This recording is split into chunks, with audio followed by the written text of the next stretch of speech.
Terima kasih yang tak terhingga kami sampaikan kepada semua narasumber, wabil khusus kepada akhi fillah Ustadz Nasir Abbas di sela-sela kesibukannya mengikuti webinar ini hingga akhir. Dan juga Ustadz Sofwan Sauri, sebenarnya harapan besar bisa menjawab pertanyaan daripada para peserta, akan tetapi karena ada kesibukan lain.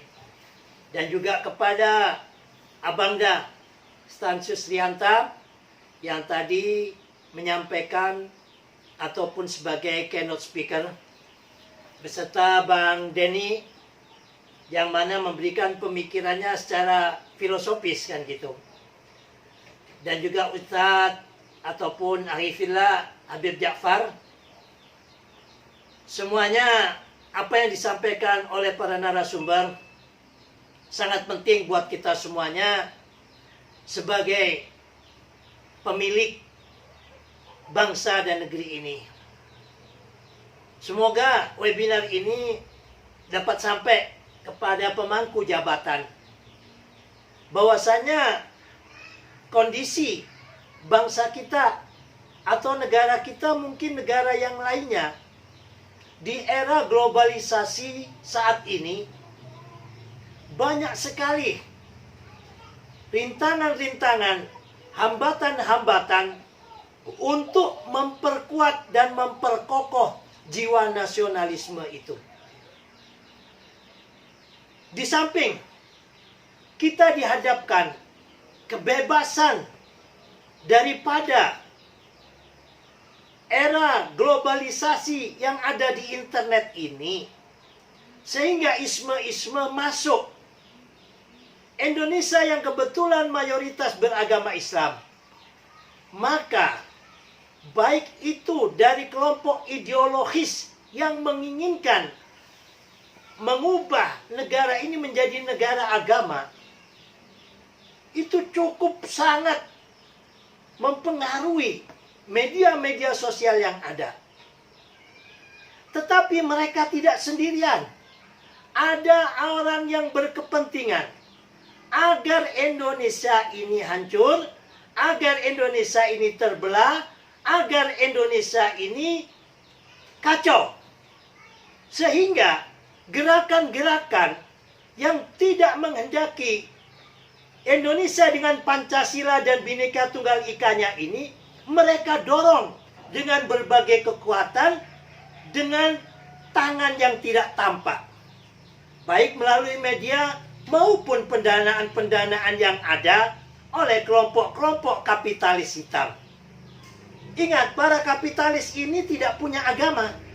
Agama mereka hanyalah uang dan keuntungan. Di Indonesia yang kebetulan mayoritas Islam dan ada kelompok kecil yang hendak merusak keutuhan bangsa ini dengan topeng agama, mereka menggunakan kekuatan kecil ini agar bisa membesar. Di samping kita juga dihadapkan kelompok atau generasi muda kita yang hedonis. Ada kelompok generasi kita yang liberalis. Ada kelompok generasi kita generasi cuek.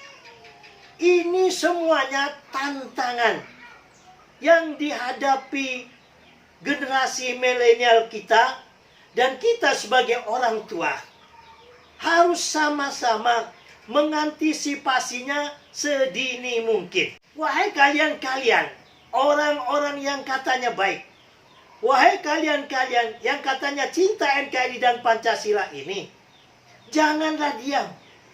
Saat ini adalah perang proxy war, perang pemikiran, perang media sosial, perang yang mana musuh tidak tampak, tidak datang di hadapan kita.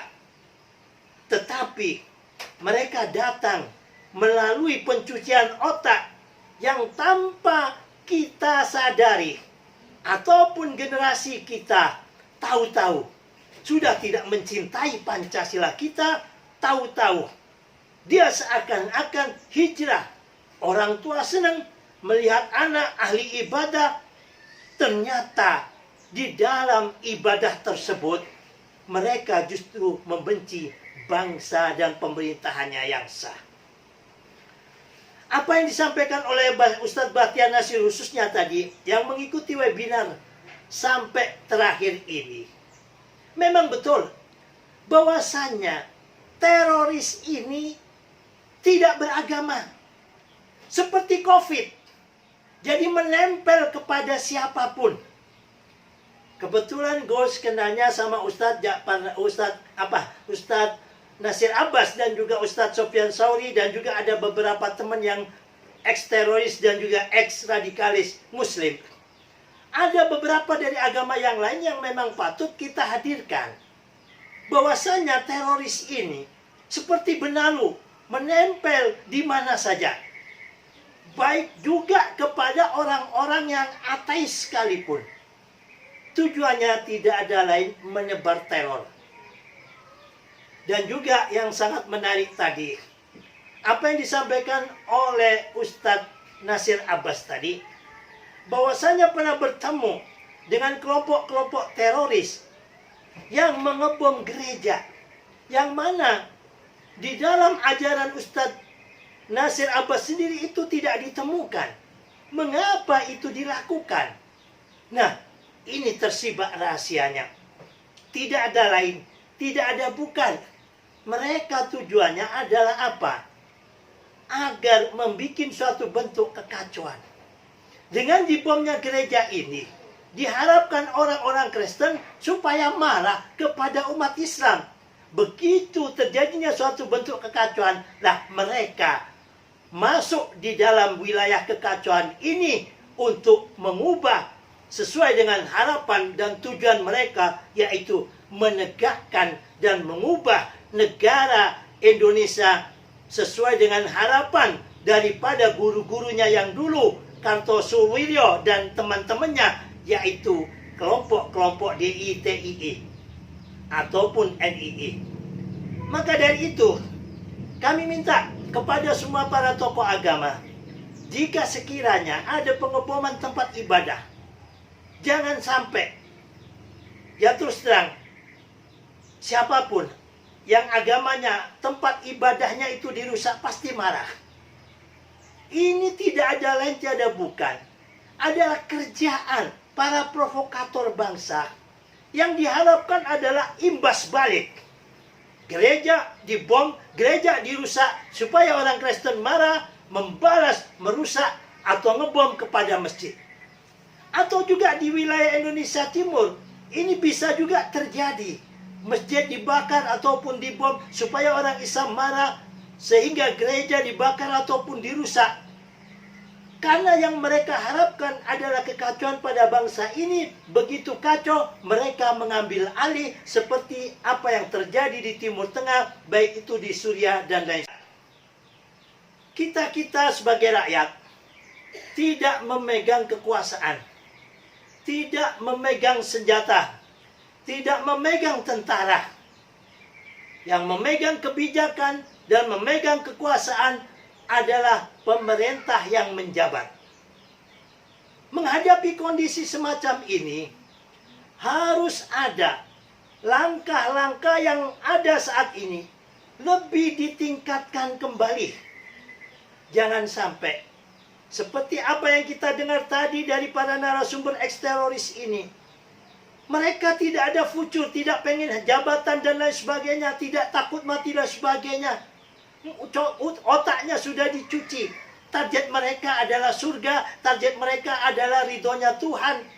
Dengan bahasa serta tafsiran yang gagal paham semacam itu.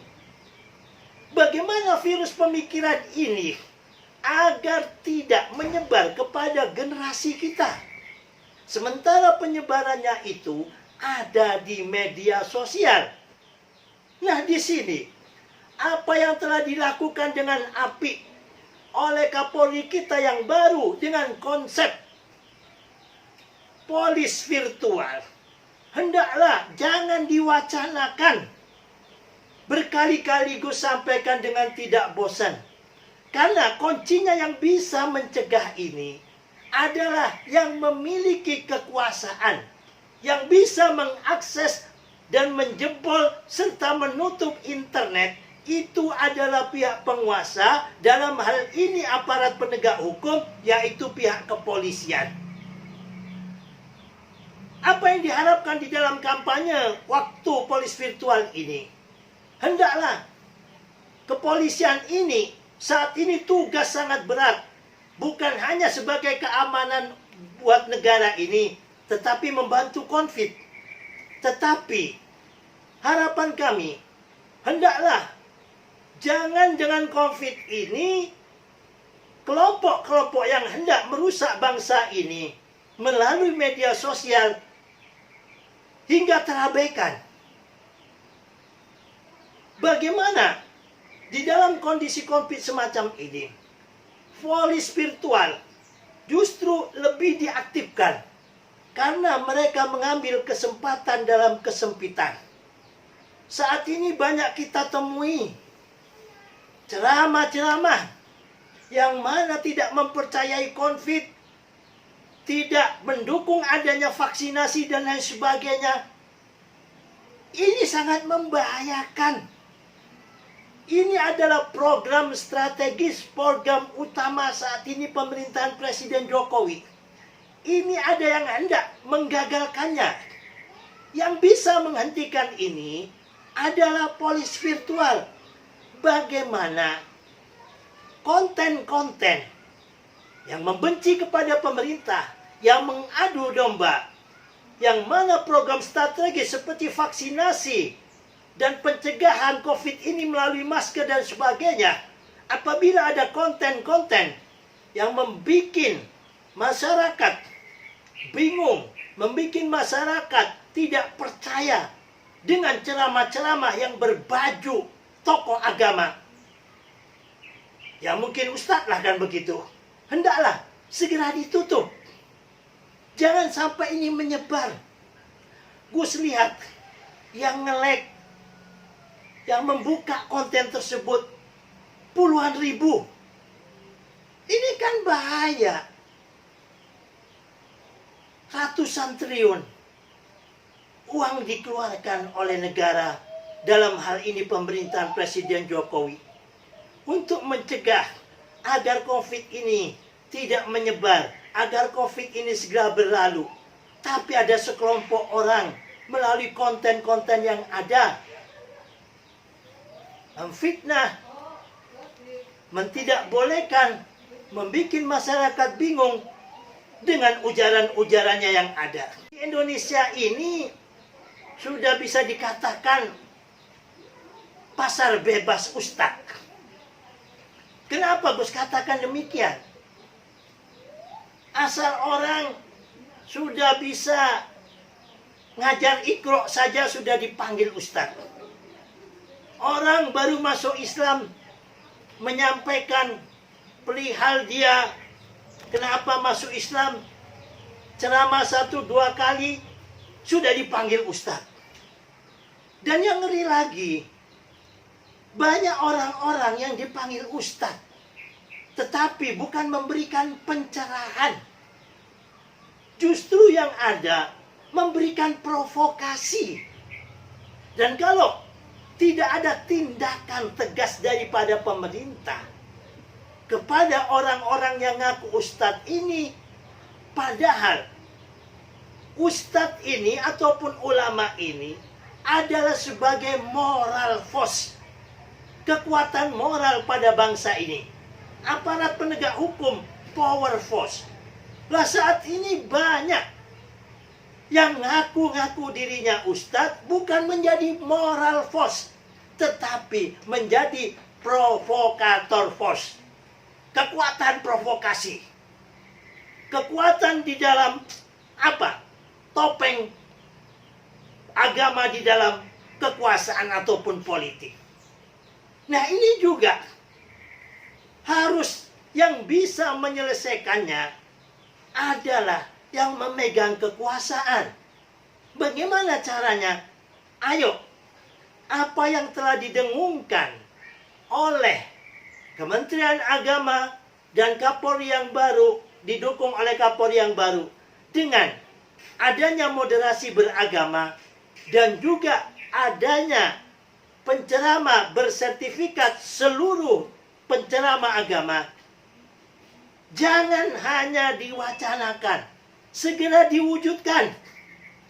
Bagi orang-orang yang benar-benar ustadz, benar-benar cinta NKRI dan Pancasila, benar-benar memiliki ilmu dan benar-benar dari pesantren, sama sekali tidak akan ada keberatannya. Tetapi kalau ini dibiarkan, Gus sangat sedih. Dikirimi teman-teman konten, Gus ini bagaimana? Gus mohon pencerahannya. Kadang Gus capek sendiri menjelaskan kepada teman-teman konten-konten yang mana disampaikan yang katanya namanya Ustadz, tetapi isinya bukan moral post, tetapi menjadi provokator post. Maksud hati ingin memeluk gunung, apa daya tangan tak sampai. Maksud hati Gus bisa bagaimana menjawab dari satu persatu dan meluruskan, mencerahkan daripada konten-konten semacam ini. Apa daya, Gus bukan siapa-siapa. Hanya anak bangsa yang cinta akan kedamaian pada bangsa ini. Hanya anak bangsa yang kepingin bisa mewujudkan harapan future daripada founding father kita, yaitu terwujudnya Indonesia dengan Bhinneka Tunggal Ika dan terwujudnya keadilan sosial bagi seluruh rakyat Indonesia tanpa adanya diskriminasi sara.